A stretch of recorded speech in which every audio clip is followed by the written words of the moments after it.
We're a week away from the start of NFL free agency, and that means that the rumors and the reports and the speculation, all that's going to intensify over the next few days. Now, when we get to this time of year, there's always so much curiosity about how free agency is going to play out. Will the Ravens sign this guy or that guy?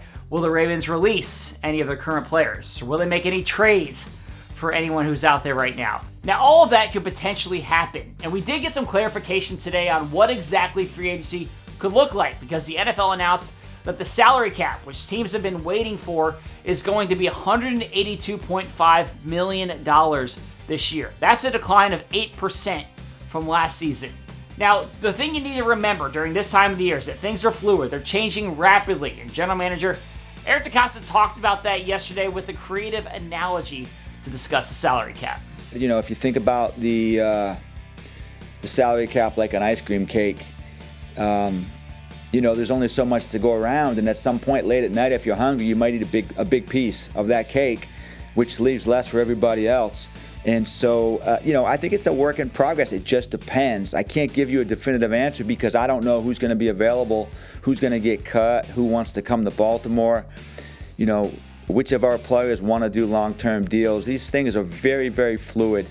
And as apprehensive and anxious as we are about this offseason, I think players feel the same. It's a very, very uneasy feeling with a reduced salary cap in many ways, and we all feel it.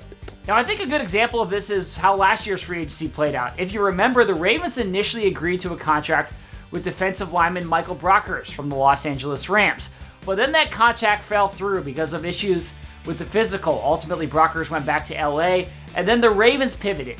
They signed defensive lineman Derek Wolfe, and obviously he had a really good season last year, and now they're trying to work out an extension with him.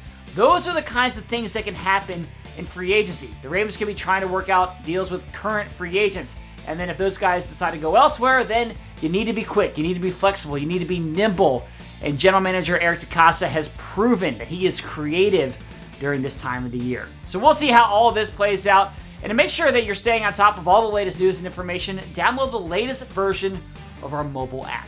That's it for me on Final Drive. Thanks for watching. I'll see you again tomorrow.